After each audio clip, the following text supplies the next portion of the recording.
第3篇，真正的謙卑。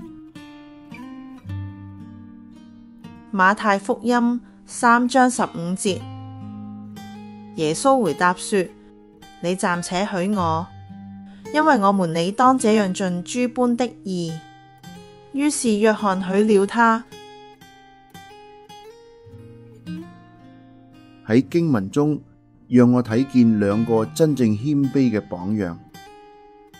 第一係耶穌基督嘅謙卑，佢係神，卻嚟到約翰嘅面前接受佢嘅洗禮。約翰嘅洗禮係象徵罪得赦免，而耶穌基督既係神，並冇犯罪，點解需要接受約翰嘅洗禮呢？耶穌回答話：因為我們理當這樣盡諸般的義。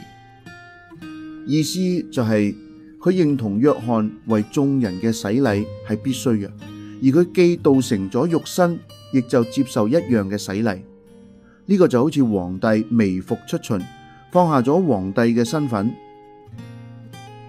第二係施洗約翰嘅謙卑。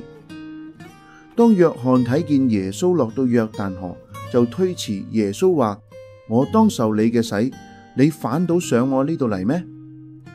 但係當耶穌解釋咗緣由，佢就為耶穌洗禮。呢個係證明咗佢嘅謙卑。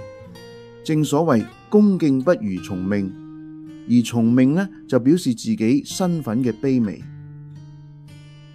若應用喺日常生活之中，我哋要學習耶穌可以卑微嘅精神，又當學習約翰恭敬不如從命嘅順服。